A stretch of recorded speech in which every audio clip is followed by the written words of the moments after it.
Om Shanti. Good morning. साकार मुरली 9 जून 2025। बाबा का मीठा मीठा पत्र हम मीठे मीठे बच्चों के मीठे मंथन के लिए। मंथन शुरू करने से पहले ज्ञान सूर्य शिव बाबा की लाइट और माइट भरी किरणों के नीचे बैठ जाते हैं और अनुभव करते हैं कि मैं लाइट स्वरूप माइट स्वरूप आत्मा हूं। आज की साकार मुरली देखो, भगवान हमें बार बार पहला पाठ पक्का करा रहा है। आज की मुरली में भी बाबा ने कहा, तुम जब बैठते हो ना तो सबसे पहले क्या करो, आत्मिक स्वरूप में बैठो। सवेरे सवेरे भी याद करते हो तो पहले सोचो कि मैं आत्मा इस शरीर में भ्रकुटी सिंहासन के बीच में बैठी हूँ। यही मेहनत है। आत्मा समझ के परमात्मा को याद करने में मेहनत है। बाबा ने तो आज ये भी कहा, डॉक्टर लोग भी कितनी कोशिश करते हैं कि आत्मा को देख सकें, लेकिन हार्ट से कोई आत्मा को देख नहीं सकता है। दूसरा बात बाबा ने आज शांति स्थापन के लिए कही कि दुनिया में शांति स्थापन करने के लिए बाबा तो है ही मेन। बाबा के हम क्या बच्चे क्या है, निमित्त है। तो हम क्या करते हैं, शांति स्थापन में बाबा का सहयोग करते हैं, बाबा के मददगार बनते हैं। और जो बच्चे बाबा के मददगार बनते हैं उन बच्चों को परमात्मा विश्व की बादशाही देता है। मुख्य बात क्या है, पढ़ाई। देखो, बाबा आज कह रहा है कि देखो, तुम्हारे पास 2 करोड़ हैं, 10 करोड़ हैं, वो इम्पोर्टेंट नहीं है। इम्पोर्टेंट क्या है कि अभी पढ़ाई पढ़ करके हम कितना विश्व का मालिक बन रहे हैं, वो बहुत ज्यादा इम्पोर्टेंट है। कितना बना रहे हैं। आज बाबा ने नेहरू जी को भी याद किया। नेहरू जी भी कहते थे विश्व में शांति हो, तो राय दी ना, हुआ तो नहीं। अब शांति कैसे होगी? तो शांति स्थापन करना एक भगवान का काम है और उसका मददगार बनना ये हमारा काम है। आज बाबा कह रहा है, देखो, ये तुम सबको मालूम है कि परम पिता परमात्मा सर्वशक्तिमान क्या है, एलमाइटी अथॉरिटी है। और बाबा कहता है तुम बच्चे ज्ञान की अथॉरिटी हो, दुनिया भक्ति की अथॉरिटी है। तो 3 अथॉरिटी की बात की, भक्ति की अथॉरिटी, ज्ञान की अथॉरिटी और एलमाइटी अथॉरिटी। इसके हम गहराई में जाने वाले हैं कि तीनों में क्या है डिफरेंस। आज बाबा कहता है, कई बच्चे कहते हैं कि हमको बहुत तूफान आते हैं और हम भूल जाते हैं। तो बाबा कहता है तुम किसको भूल जाते हो? जो तुम्हें विश्व का डबल सिरताज बनाता है, उस बाप को तुम भूल जाते हो। उसके लिए बाबा ने कहा, सवेरे सवेरे याद करो, छत पे चले जाओ, बाहर चले जाओ। बाहर क्या होता है, ठंडी हवा चलती है।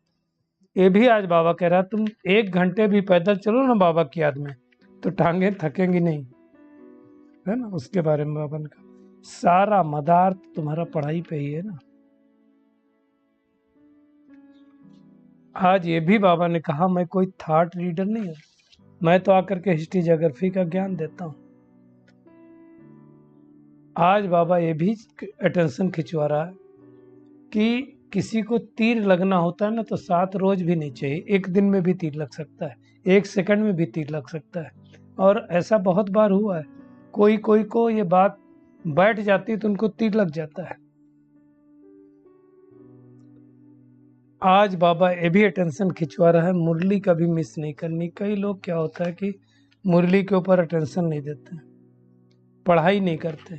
इसलिए भाई देखो, मुरली तो मिल जाती है, कहीं भी जाओगे तो वो मुरली मिस नहीं करनी है।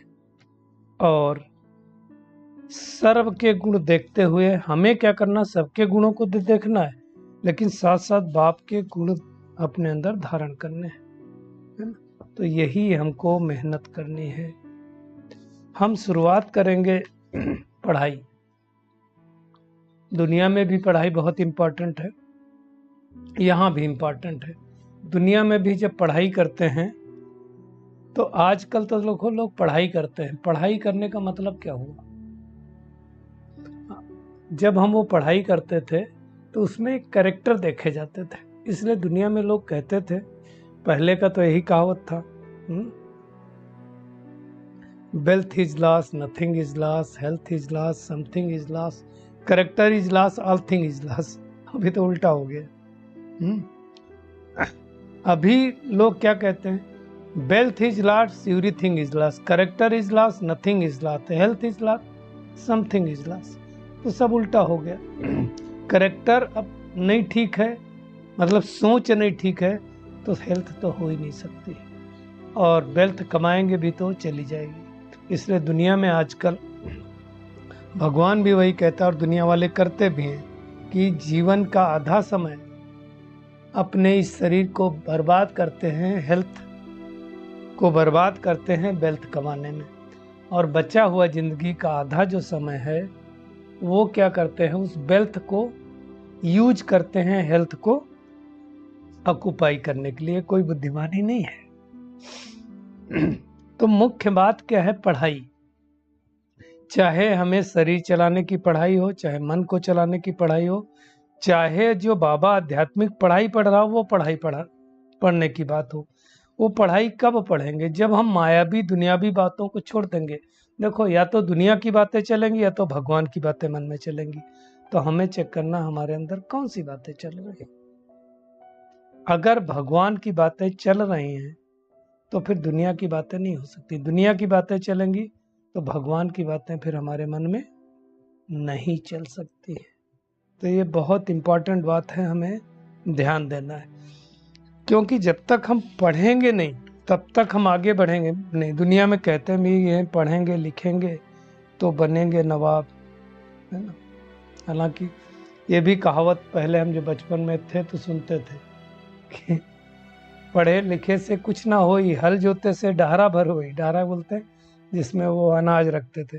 ऐसा नहीं है, पढ़ने लिखने से ही सब कुछ होता है। तो पढ़ाई का सार एक ही है कि बाबा जो कह रहा दुनिया की बातों को छोड़ दो, चाहे तुम्हारे पास करोड़ हो चाहे लाख हो, लास्ट में तो सब छूट ही जाना है। इसलिए पुरुषार्थ करना। बाबा तो उलाहना दे रहे, 8 महीने 10 महीने हो जाते हैं बाबा के मिलते ही नहीं। कई को 5-6 महीने बाद बाबा याद आता है ना। कई को जगाना पड़ता है तो याद आता है। जिससे स्वर्ग की बादशाही मिलती है उसकी हमें याद ना है, ये तो हो नहीं सकता है ना। आज बाबा वही कह रहा है, अगर किसी को तीर लगना ना, वैसे तो 7 रोज की भट्टी के लिए बाबा बातें करता है, लेकिन अगर तीर लगना ना तो 1 सेकंड में भी लग सकता है जिसको लगना होता है, और जिसको नहीं लगना है तो अब देखो किसी को ट्रेन में भी तीर लग जाता है। हमें याद है एक बहन मिली थी, शुरू की बात है, जब हम ज्ञान में चले थे ट्रेन में, तो ज्ञान अमृत दिया उसको, कुछ वो स्वर्ग में एक ही सीट खाली है वो सब दिखाया। एक बार फिर हम मधुबन गए, पता नहीं किसी कॉन्फ्रेंस में, तो उसको देखा वहां, वो आ गई बाबा के घर में। तो अब देखो ट्रेन में ही तीर लग गया, तो जिसको लगना होता है वो लग जाता है। बाबा कहता है पॉइंट्स तो बहुत मिलते हैं, तुम बहुत मिठास से समझाओ। मिठास से समझाने का मतलब क्या हो गया, हमारे अंदर में कुछ ना चले, प्यार से स्नेह से सबको समझाना है, तब मेहनत करनी है ना। शिव बाबा को याद करो। पढ़ाई पढ़ना मतलब क्या, भगवान आकर के हर रोज मुरली पढ़ा रहे, तो कई लोग बड़ी आसानी से मुरली को मिस कर देते हैं। पॉइंट्स मिलती है ना। पॉइंट्स कब मिलेंगी, मुरली को सुनेंगे तब मिलेंगी ना। तो मुरली मिस करेंगे तो हमको पॉइंट्स कैसे मिलेंगे। तो मुरली को कभी मिस नहीं करना है। दूसरी बात जो आज आई है कि इस पढ़ाई से ही हम विश्व का मालिक बनते हैं, स्वर्ग का प्रिंस बनते हैं। अब देखो श्री कृष्ण की बात, आज ये भी बात आई कि श्री कृष्ण अगर इस दुनिया में आकर के पढ़ाए तो उसको देखने के लिए क्या होगा, लाइन लग जाएगी। बाबा कहता है अमेरिका जापान आदि से सब भाग आएंगे। क्यों भाग के आएंगे, क्योंकि श्री कृष्ण के अंदर उतनी कशिश है, वो खींचती है आत्मा, है ना। तो क्या ये कहेंगे परमात्मा नहीं खींचता, परमात्मा खींचता है। डिफरेंस क्या है, परमात्मा दिखाई नहीं देता इन आंखों से, श्री कृष्ण दिखाई देगा।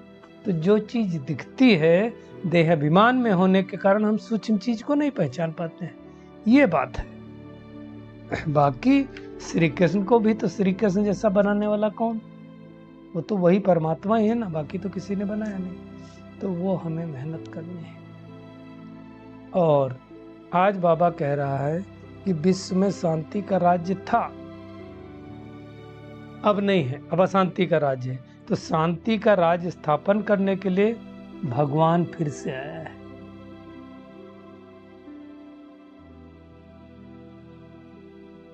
तो वो जब भगवान फिर से आया है इस सृष्टि पर, तो हमें उस परमात्मा को याद करना है और उसका जो कार्य है शांति स्थापन करना का, उसमें हमें मदद करनी। दुनिया में कहते रहते शांति करो शांति करो, होती कैसे शांति है क्या? वैसे एक्चुअल शांति तो हमको शांति धाम में मिलेगी, लेकिन यहाँ जब भगवान वो राज स्थापित कर रहा है तो उसके मददगार बनना। हम सब ने कहानी सुनी कि जंगल में आग लगी थी, उस जंगल को आग बुझाने के लिए कोई नहीं आ रहा था। चिड़िया ने अपनी चोंच में भरा पानी और उसको बुझाना चालू किया। लोगों ने कहा, क्या तुमको लगता है चिड़िया तुम्हारी चोंच भर पानी से आग बुझेगी? उसने कहा, नहीं, सत्य है, मेरी चोंच भर पानी से नहीं बुझेगी। लेकिन जब इतिहास लिखा जाएगा तो 3 तरह के लोग होंगे। पहले वो लोग होंगे जो आग लगी थी उसको तमाशा बन के देख रहे थे। दूसरे वो लोग होंगे जो आग को बुझा रहे होंगे, है ना, तमाशा नहीं देख रहे होंगे, आग को बुझा रहे होंगे। और तीसरे लोग होंगे जो आग में घी डालने का काम कर रहे होंगे। हम कौन से, हमें किस तरफ लगना है? आग लगाने वालों में, आग बुझाने वालों में, या तमाशा देखने वालों में? हम कौन से तरफ हैं? तो भगवान जब आकर के इस सतयुगी दुनिया की स्थापना कर रहा है, शांति की स्थापना कर रहा है, तो हम क्या कर रहे हैं? भारत कहते सोने की चिड़िया था, गोल्डन स्पैरो बोलते हैं, अभी तो लोहे की चिड़िया बन गया। महिमा गाते हैं परंतु गाने मात्र अभी नहीं है। थोड़ा बहुत सोना है तो मंदिरों में है, बाहर लेके जाएंगे तो लूट ले जाएंगे। बाबा कहता अब तुम्हारे सामने सुख शांति की दुनिया खड़ी है, चेक करें मेरे सामने सुख शांति की दुनिया खड़ी है कि नहीं खड़ी? दिख रहा है सुख शांति की दुनिया हमको? हमारे सुख के दिन आ गए कि नहीं आ गए? आना चाहिए, मेरे सुख के दिन आए कि आए। आज का गीत भी है ना, आखिर वो दिन आया आज। कौन सा दिन? जिसकी हम राह तकते थे, जिसके लिए हम सोचते थे भगवान इस सृष्टि पर आएगा, तो आ गया ना। आ करके हमें ये सब समझा रहा। कल्प पहले मौखिक बाबा ड्रामा प्रेम अनुसार इस धरती पर आए गए, सर्टन है, निश्चय इसको कोई नहीं टाल सकता। और ये भी सर्टन है कि हम देवता थे। अब ये निश्चय की बात है कि हम देवता थे। कई लोगों को निश्चय होता, कई लोग बोलते हैं कि मैं सोच ही नहीं पाता हूं कि मैं देवता था। उसको क्या याद दिलाएंगे? कल्प पहले वाली जब स्मृति दिलाएंगे तो आएगा, धीरे धीरे आएगा, बाकी थोड़े दिन है। आज 3 अथॉरिटी की बात आई है। एक है भक्ति की अथॉरिटी, दूसरी है ज्ञान की अथॉरिटी, और तीसरी है परमपिता परमात्मा सर्वशक्तिमान अलमाइटी अथॉरिटी। अब इस सृष्टि पर भक्ति की अथॉरिटी चलती है द्वापर युग से। इतनी भक्ति की अथॉरिटी चलती है, बात मत पूछो। अगर भक्तों ने जो तथाकथित पूजा कराने वाले लोग या ब्राह्मण जो इस दुनिया के हैं वो आकर के बोल देते हैं तो उनकी बात नहीं टल सकती। इस समय बोल दिया मुहूर्त है तो उसी समय होगा, इस समय ये होगा। तो आप देखो, शादियों में देखो, ब्याह में देखो, आपका कोई मुंडन देखो, कोई नेक कर्म देखो, सब वही बताते हैं। वो जो मुहूर्त बता देते हैं, पत्रा में जो लिख देंगे वही होगा, उसके आगे पीछे नहीं कर सकते। अब उनकी अथॉरिटी खूब चलती है। जैसे ही अलमाइटी अथॉरिटी का इस धरा पर अवतरण होता है, इस धरा पर वो अलमाइटी अथॉरिटी आ जाता है। अलमाइटी अथॉरिटी आने से ही भक्ति की अथॉरिटी धीरे धीरे धीरे धीरे कम होने लगती है। मतलब उसका प्रभाव कम होने लगता। भक्ति नहीं कम होती, भक्ति तो खूब हो रही। हम छोटे थे तो हमने नहीं देखा कि वो गणेश जी और वो दुर्गा जी का जब कुछ होता तो सब रखते हैं। आज गांव-गांव में गणेश जी रखते हैं, गांव-गांव में दुर्गा रखते हैं, लेकिन रखते हैं अपने इंटरटेनमेंट के लिए। रखेंगे गणेश जी को, रखेंगे दुर्गा जी को, और उसी बहाने फिर खाते पीते हैं। जब गणेश विसर्जन करते हैं तो हमसे ज़्यादा आप सबको मालूम है क्या होता है उस समय। खास करके आज का युवा क्या कर रहा है सोचो। तो ये भक्ति तो बढ़ रही है, लेकिन भक्ति की अथॉरिटी नहीं है, भक्ति में शक्ति नहीं बची है, क्योंकि अलमाइटी अथॉरिटी का आगमन हो गया इस सृष्टि पर, और वो आकर के क्या करता है, ज्ञान की अथॉरिटी की स्थापना चालू करता है। और जब ज्ञान की अथॉरिटी आती है तो परमात्मा मतलब यानी अलमाइटी अथॉरिटी और ज्ञान की अथॉरिटी मिल करके इस सारी सृष्टि पर जो बाकी अथॉरिटियां हैं उनको फेल कर देती हैं। ज्ञान की अथॉरिटी द्वारा ही अलमाइटी अथॉरिटी की प्रत्यक्षता होती है। अलमाइटी अथॉरिटी ने ज्ञान की अथॉरिटी हमें बनाया, अब ज्ञान की अथॉरिटी के द्वारा अलमाइटी अथॉरिटी की प्रत्यक्षता हम सबको करनी है, लेकिन करेंगे नंबर वन पुरुषार्थ अनुसार। तो ज्ञान की हम कितनी अथॉरिटी, हम ज्ञान की अथॉरिटी का मतलब क्या हो गया, ज्ञान सुनाने वाले नहीं, ज्ञान को अपने जीवन में धारण करने वाले, ज्ञान को अपने चाल चलन व्यवहार से दिखलाने वाले, ज्ञान का प्रयोग करने वाले, है ना, उसको कहेंगे ज्ञान की अथॉरिटी। जो ज्ञानी तो आत्मा है, जो योगी तो आत्मा है, जो ज्ञान का प्रयोग करता है, खाली ज्ञान बोलने वाले नहीं, ज्ञान का यूज करने वाले। तो चेक करें हम कितना ज्ञानी तो आत्मा बने। जब ज्ञानी तो आत्मा बन जाएंगे तो हम पुजारी जो थे अभी तक ना, फिर से पूज्य बन जाएंगे।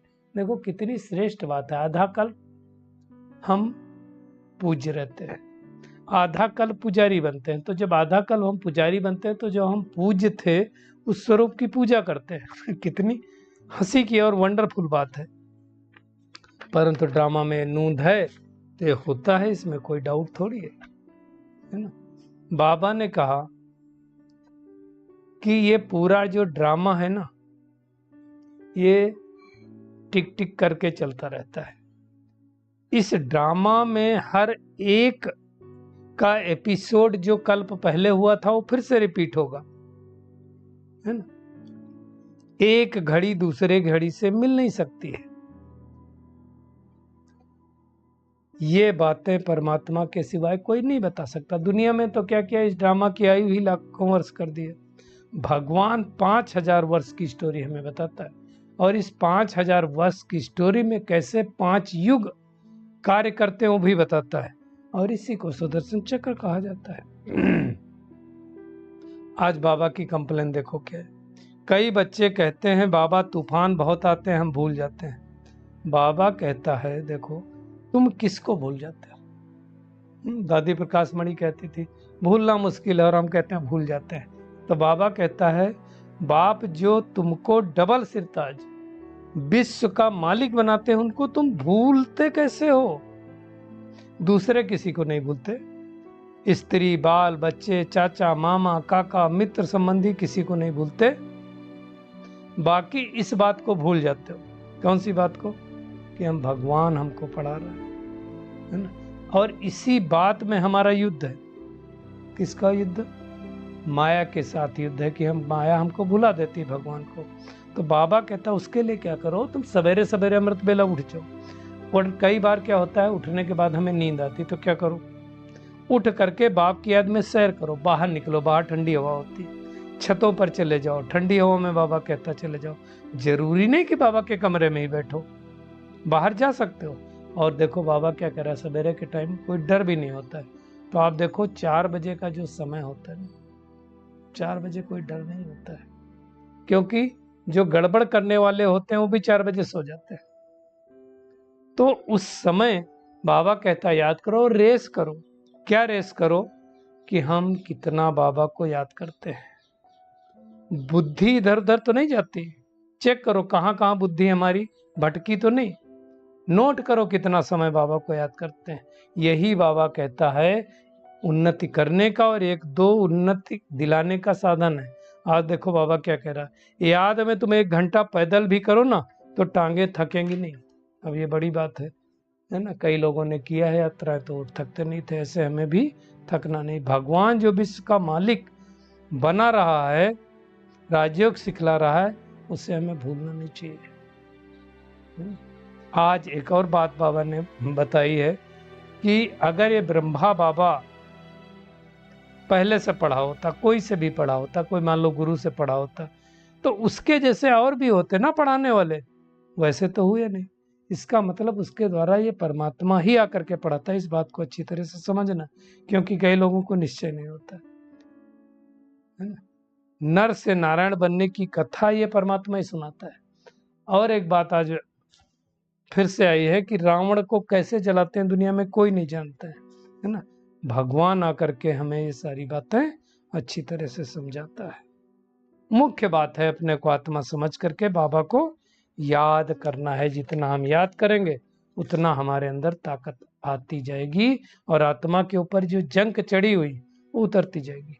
इसलिए युक्ति से लोगों को समझाना है और बाबा को याद करना है ना। देखो ब्रह्मा बाबा को साक्षात्कार हुआ और झट से सब छोड़ दिया, तो हमें याद करना है। आज के वरदान पे आते हैं। सर्व के गुण देखते हुए स्वयं में बाप के गुणों को धारण करने वाले गुण मूर्त भव। गुण हमें सबके देखने, लेकिन धारण बाबा के करने, दूसरों के गुण धारण नहीं करने। वो गुण नहीं फिर अवगुण भी हो सकते ना। बाबा ने कहा संगम पर जो बच्चे गुणों की माला धारण करते हैं वही विजय में माला में आते हैं। तो गुण कौन है? हमारे सर्व गुण 36 गुण है ना, तो वो धारण करें। इसलिए बाबा कहता होली हंस बन करके सर्व के गुणों को देखो। हंस क्या करता है? मोती चुगता है ना, कंकड़ पत्थर नहीं। तो हमें मोती चुकना है, दूसरों के गुणों को देख करके बाबा के गुण अपने अंदर धारण करना है और सोचना है मेरे गले में ये गुणों की माला पड़ी हुई है। गुणों की माला का हम जितना सुमरण करेंगे, मतलब जो गुण है उनके बार बार चिंतन मनन सिमरण करेंगे तो गुण मूर्त बन जाएंगे। और इसी की यादगार देवताओं शक्तियों के गले में माला दिखाते हैं। तो ये हमें मेहनत करनी है और साक्षीपन की स्थिति ही यथार्थ निर्णय का तख्त है। हमें साक्षीपन होकर के देखना है और अंतर्मुखी होकर के कार्य करने से व्यर्थ संकल्पों से बच जाते हैं, विघ्नों से बच जाते हैं, समय भी बचता है। तो हमें अंतर्मुखीता में रहना है, बाह्यमुखता में नहीं जाना है। तो पूरी मुरली का आज टेक होम यही है कि हमें पढ़ाई अच्छी तरह से पढ़नी है, कोई बहाना नहीं देना है, मुरली कभी मिस नहीं करनी है। सवेरे सवेरे उठ करके टहल टहल कर भी बाबा को याद करना है। एक दूसरों से रेस करनी है कि हम कितना समय बाबा को याद करते हैं और फिर अपना अनुभव सुनाना है ना। सर्व के गुण देखते हुए स्वयं में बाप के गुणों को धारण करना है। गुण ग्रहण करने में होली हंस बनना है और साक्षीपन की स्थिति द्वारा यथार्थ निर्णय लेना है, तो हम व्यर्थ संकल्पों से बच जाएंगे। अच्छा, शुक्रिया मीठे प्यारे बाप दादा, शुक्रिया आप सभी का इस मीठे मंथन के लिए। अच्छा, ओम शांति।